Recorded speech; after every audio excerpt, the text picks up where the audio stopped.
Hey everybody that is watching the replay, make sure that you subscribe to the Blessed and Bossed Up podcast and follow us at Blessed and Bossed Up. We are getting ready to record episode 231. If you are a new and aspiring podcaster, make sure you go to anchored.media and follow us and sign up for our open house replay. Hey everybody that's joining in. Hey China. Hello everyone. Welcome. First time here. Welcome.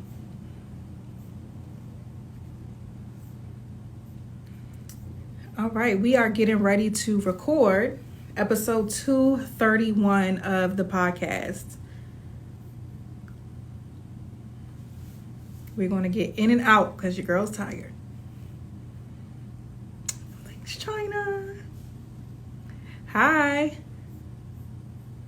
Awesome. If you guys are not following at Blessed and Bossed Up, make sure that you follow us. Also, if you are a new or aspiring podcaster and you want to grow your podcast, follow anchor.media.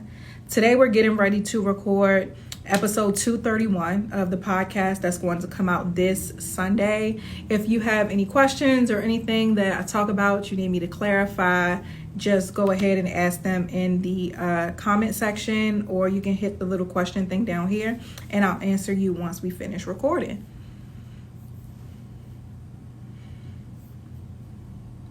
All right, mic check 1 2 1 2, testing 1 2 3, testing 1 2 3. All right, mic check 1 2 1 2, testing 1 2 3, testing 1 2 3. Okay, so the sound is good.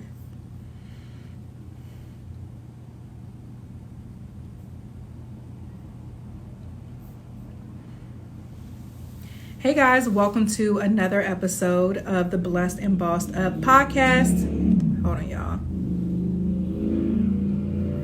The downside to having a window in my office is that when it's loud outside, it picks up.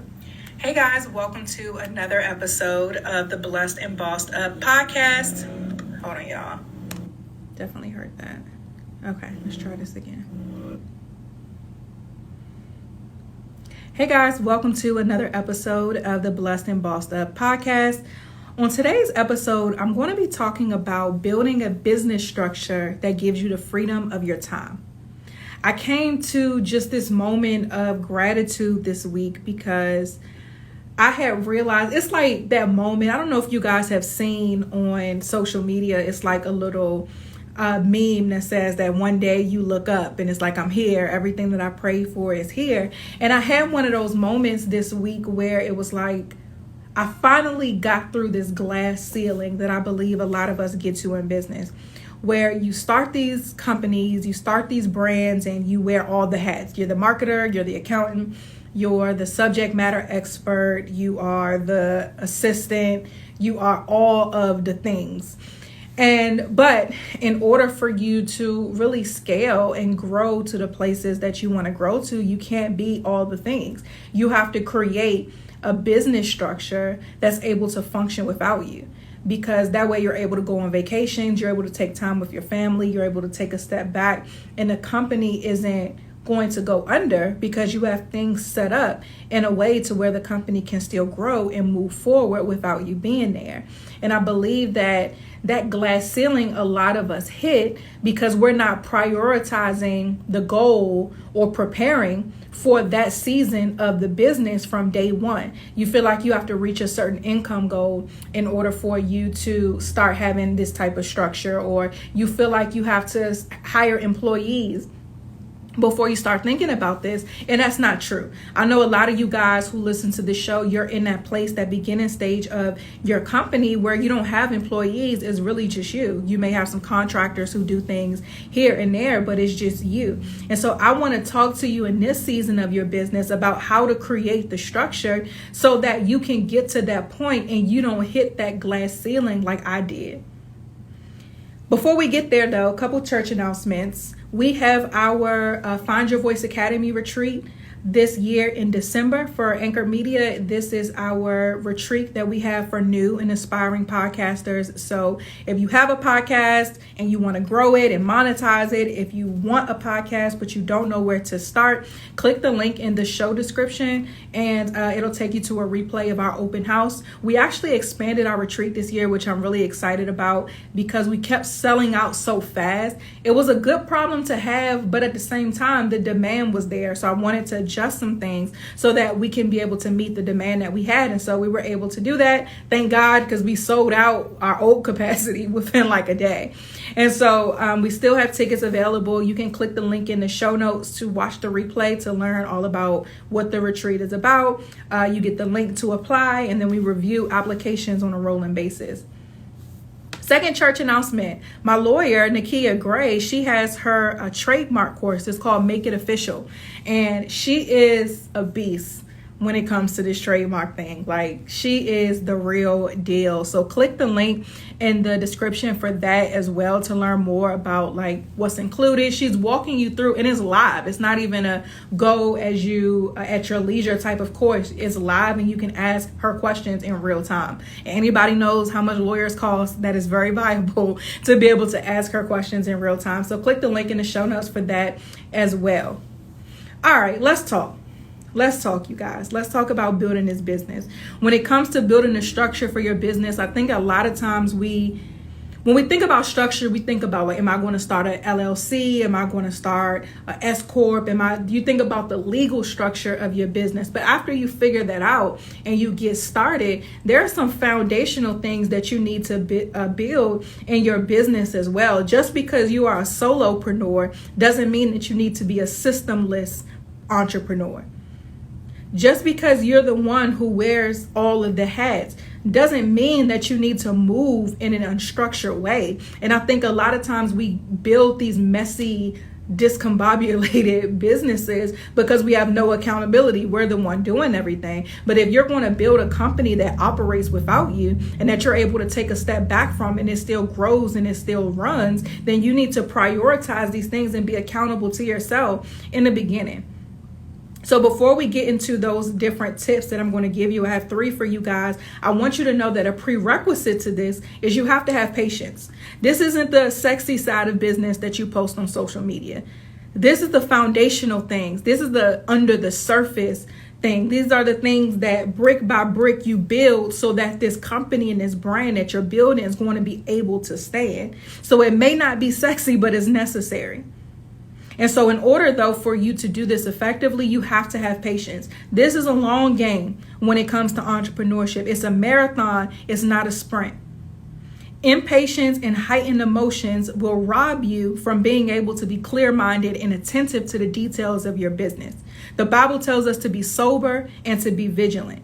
And being under the influence doesn't just apply to drugs and alcohol. That applies to our emotions as well. And impatience is an emotion that we tap into so much. It keeps us distracted from being the most effective and in the season that we're in. Like in the last couple of episodes, we talked about multiplying as opposed to multitasking. We've talked a lot about delegating and being efficient and all of these things. And in order for you to get to that place, you have to have these structural foundational things in place. The foundation is the most important part of the house for a reason. And how you do things now will determine if this business that you're building will stand. A lot of businesses had to pivot because of COVID. Life happens, pandemics happen, situations, health challenges, these things all happen. But the way that you make sure that your business is able to withstand different seasons is making sure that these foundational things in place. So I'm not going to be here long. We have 3 things that I want to go over. The first thing that I want you to do, add this to the foundation of your system, is I want you to document all of your policies and procedures.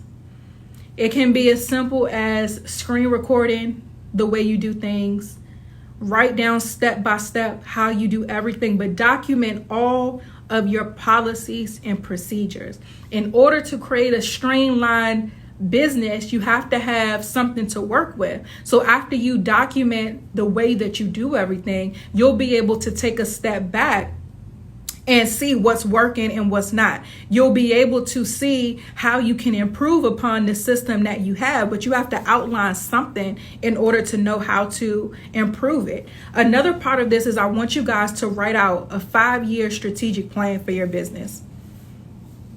I've told you guys before about this season. I think it was 2020, where God told me that I needed to move from being an entrepreneur to an executive.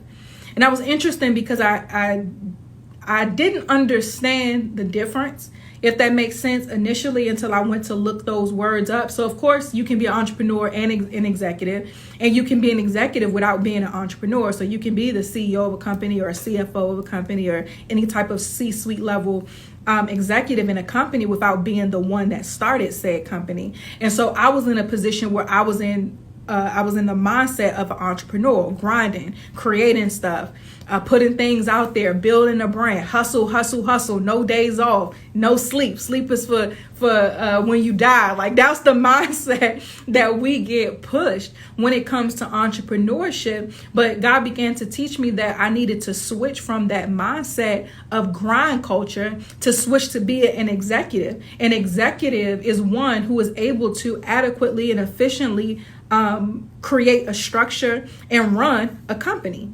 And so as I was doing this, I began to realize, one, I was grateful because I remember in my last job, I worked in the business development section. So I worked on like proposals and marketing and things of that nature. And it's so funny how I was in that job and I was so mad and I was so frustrated because I wanted to be a full-time entrepreneur. But little did I know that I was being prepared in that season for something that was going to come 3-4 years later.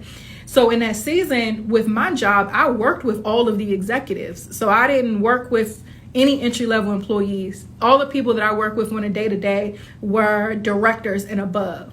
So I was able to see from a high level how to build out a multi-million-dollar company, not even realizing that I was going to need that later. And so one of the things that we did then that carried over into entrepreneurship is writing out a 5-year strategic plan. Where do you want your company to go?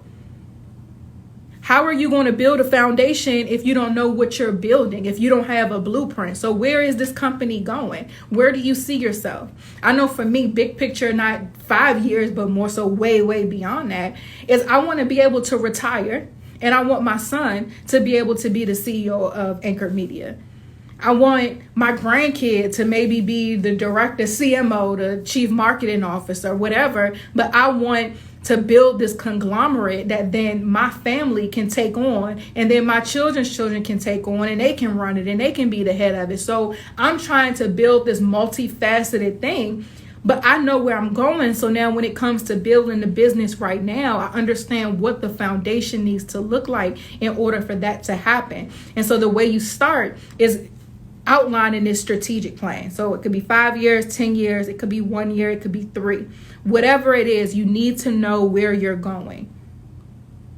Then I want you to iron out your company's culture, vision, mission, values, everything. And this is such a fun thing to do in the beginning because you give yourself freedom to dream without the pressure of making it happen yet. So when I thought about Anchor Media, and we actually did this a couple of years ago, when I thought about the vision for Anchor Media, I thought about walking into this beautiful office building with floor to ceiling windows and a big black chalkboard wall, and it's people that are writing on it, the marketing team or whatever is writing on it, and podcasts and content studios are in the office. We own the building. I have another company who owns the building, and Anchor Media is paying my other company rent to be in the building. My office was this beautiful office with, it looks honestly a lot like my office right now, floor to ceiling windows, pink everywhere. My husband's office was down the hall, still big. Like I had all of this vision. It smelled good. It was a pure, fun place. People were happy. It was an open place, one where it's a huge company, but I'm still visible. So it's not like one of those things where everybody is intimidated and afraid when the boss walks in, but one of those things where everybody is happy and joyful to work towards this vision. Like this is everything that I saw. And I wrote it all down. This was before any employees. This was before anything. This vision and this culture, I was able to just take a step back and dream and envision it. And so now we expanded on our digital marketing team. And I had just like a real mushy moment recently because I talked to one of the interns that we hired in as she's talking about things that she's learned because it was like her first week. So as she's talking about things that she had learned that week and that her manager had taught her about the company or whatever, she's relaying back to me the things that I wrote down in this vision and this plan before I even had the pieces in place to act the plan out. And it was such a full circle moment for me because all of this that I just named out to you, this culture, this environment, these core values and things that we had listed out, now I have somebody that's saying those things back to me and I didn't have to tell them. Their manager told them. So just this big vision that I have is coming together. This vision that God gave me is coming together, but it's able to come together now because of the foundational things that were set when I was still figuring it out, when it was still just me wearing all of the hats. And so I want you guys, when it comes to your foundation, document those things now. Document those things now. So that's number one, document your policies and procedures. And within that, you write out that strategic plan, iron out the culture, the values, the mission, the vision. What is it going to look like? What does it smell like? What are your teams that you're going to have in a company? All of that, write those things down. If you want to get churchy, we already know scripture say, write the vision, make it plain, right? The vision is for an appointed time. So before that appointed time comes, write it out. And again, give yourself freedom to dream. Number two, this is going to sound a little weird, but hear me out. Number two, right now, while you're still doing everything yourself, I want you to have a weekly executive team meeting. You can be like, Tatum, who am I meeting with if I am the executive team?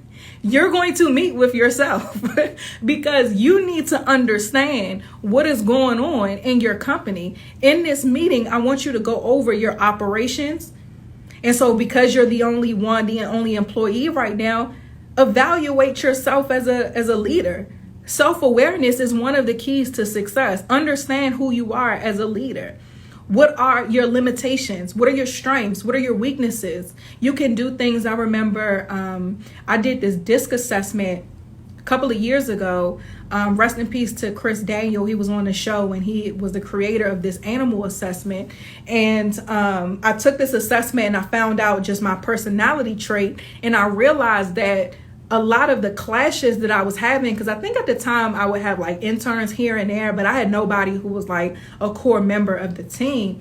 But a lot of the clashes that I would have was because I didn't know how to hire based upon how I was as a leader. I wasn't self-aware enough as to my strengths, my weaknesses, and who I need to hire to improve upon my weaknesses to make us both better for the company, to move the company forward. And so doing that initial DISC assessment was really helpful because it was able to show me ways that I can improve, but also ways that I can hire to improve upon my weaknesses, like I said. So now areas that I'm weak in, I have team members who are strong in those areas where they can fill those gaps, and we're all pushing this vision forward. So go over your operations. A part of your operations is the processes. What are your processes to how you do things? Evaluate them. Remember, step one, you documented all of those policies and procedures. So now in your weekly executive team meeting, now you need to review those things to see if you can save time and money by improving upon those processes that you ironed out. A simple one that a lot of people do now is back in the day, before all of like the email scheduling software and stuff like that, people will always, if you wanted to schedule a meeting, you have to email that person, get their availability. email the other person back. Y'all go back and forth for however long before something even gets on the books. But now you have an email scheduling software that you can now set up to where if somebody has an interest with your company or whatever you do, they can just sign up on your website. You get an automated email sent to them with a link to your calendar that's already been preset. Now they can book a consultation without you ever having to speak to them. You can go a step further and add some type of form on that consultation form that they have to fill out in order to sign up for a consultation with you. So now you can qualify them before getting on the phone. That's saving you time so that you're making sure that you're talking to the most qualified people and not folks who aren't your ideal client or aren't able to work with you. So these are just ways that you can review. These are processes that after being reviewed can be approved upon. But you can't create something that works if you don't know what's not working. So I want you to document those policies and procedures. And then once you get into that executive meeting, then go over them to see how can you save time and how can you save money. If you're the person that's doing everything in your business, time is of the essence. We don't want to be burnt out in our companies. We don't want to build businesses at the expense of our mental health, at the expense of our physical health, at the expense of our families. We want to make sure that we are operating at maximum efficiency. And the way that you do that is you have that foundation and then you analyze it so that you can improve upon it. Another thing I want you to go over in this executive meeting are your finances in your business. I remember... And it doesn't even have to be complicated. I remember when I first became an entrepreneur back in like 2015, I would have a simple Google spreadsheet.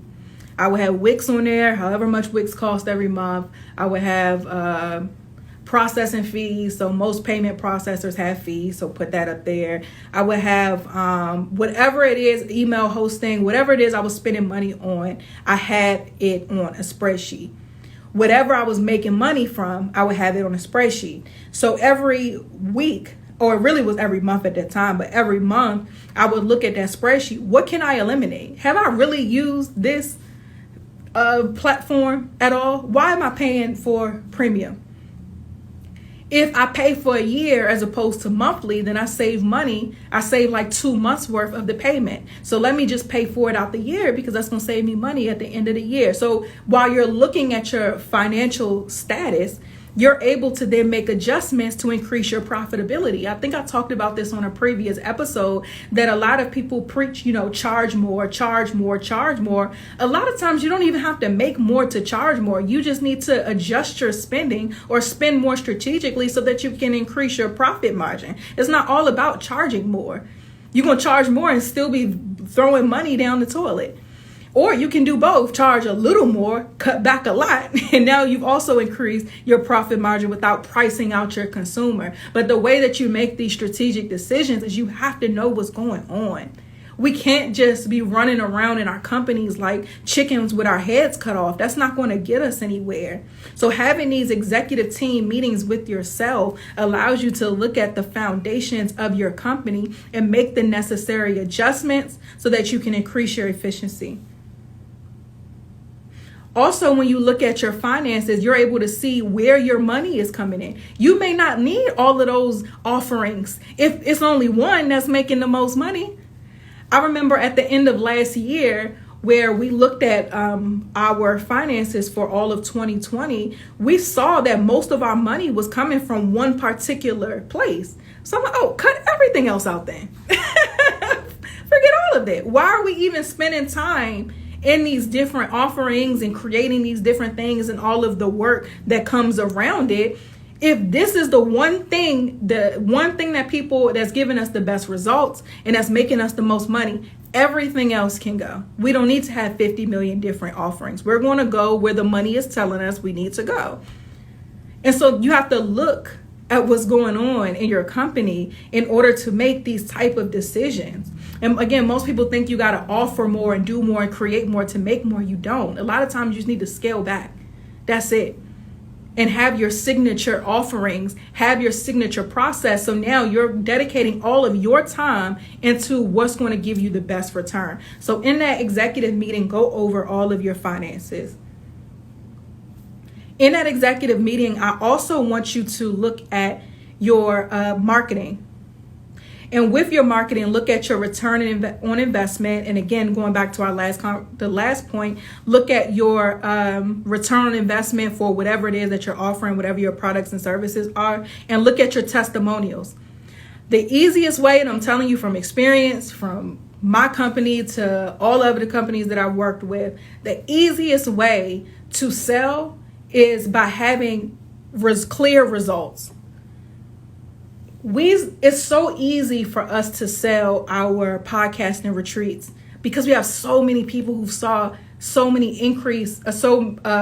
of an increase in their listenership, so much increase in their finances as a result of working with us. So when I created Anchor Media and our offerings, my thing was I did not want Blessed and Bossed Up to be the only success story that we had. We're not one-hit wonders over here. I don't have to talk about myself ever to prove, or my show ever to prove that we know what we're doing when it comes to podcasting. And if anybody is selling you something and the only success they have is theirs, then I would challenge if they really know what they're doing. It sounds like a one-hit wonder to me, and not somebody who has a duplicatable system that can produce those same results in other people. And so for you, look at what is duplicating the most results and who you're serving. Where are most of the testimonials coming from? Focus on that. What platforms are giving you the most return on investment, and not just in your money, but in your time? So if most of your audience is on TikTok, focus your efforts on there, and then just repurpose the TikToks into the Reels on Instagram, because all the apps do is copy each other anyway. So focus your attention on the one that is giving you the best return, and then just duplicate that content so that you can be present on the other ones. So for us, our focus is podcasting. I'm recording my podcast, but I'm going live right now. We're going to take this video and post it on YouTube. The show is going to come out Sunday. I'm engaging with my audience in real time by doing something that I had to do anyway. I'll post this in my stories. It's going to stay on my page on IGTV. This content is going to be used so many different ways without me losing focus on where the best return on my investment is, which is the podcast. So that's number 2 that I want you to do, is have a weekly executive meeting. And within that meeting, go over operations, go over finances, go over marketing. And then the last thing that I want you to include in your foundation is to start outsourcing, but start small. Get a piece of paper, draw a line down the middle of the piece of paper. On the left, I want you to write down what only you can do in your company. On the right, I want you to write down all of the other tasks that happen in your company, all of the other tasks that you do for your business. I want you to take the task that takes up the most time and outsource that. And then just start slowly plucking away. You don't have to hire full-time or part-time employees right out the gate. You can go to Fiverr, Upwork, your local university to get interns. You can go to so many different places to find freelancers in order to take these tasks off of your heads. You can most likely find technology to do half of these things. You don't even have to find a person. There's an app for everything under the sun. I remember we were having an issue where, let's take the email schedulers, for example, where it was hard for me to keep my scheduler updated in real time. Because if I'm out and about and there's stuff going on and I have to go somewhere, so then something that I was available for that morning, I'm not available for anymore. It was hard to keep all of my calendars up to date because I got the business calendar, I have the personal calendar, and it was hard. I have a calendar where sometimes I just don't want to have any calls, because if I'm always on the phone with somebody, when am I going to work on the business? So it was hard to keep all of those calendars updated at the same time. Turns out there was an app for that that made it easy to keep everything the same. And so a lot of time what you'll find after you take the time and just really look at on paper what you're working with, that you might not even need to hire right then and there. You might can find an app to take care of one thing, a freelancer to take care of another. And that may be only 2 things that's getting taken off your list, but those 2 things just gave you 10 more hours a week to either put back into working on your business or to just put back into yourself. So again, I cannot stress to you guys enough the importance of the foundation of your business. If you don't remember anything that I've said, solopreneurship, meaning you being the only one doing everything in your business, doesn't mean that you need to be a systemless-preneur. Be an entrepreneur that is building a foundation for your company so that you can build a company that's built to last. So that's it for this week's episode of the Blessed and Bossed Up podcast. I will talk to you guys next week. That's it. I'm done. Clear, concise, to the point. We ain't got to be here all day. Thank y'all for joining with this episode. The episodes come out on Sundays, so you get to see them here before it's edited. I got to record ads and edit that in there and all of that good stuff. But thank y'all for hanging out with me with these Record With Me lives. If you have any questions about Anchor Media or anything, just shoot me a DM and I'll talk to you guys soon. Bye.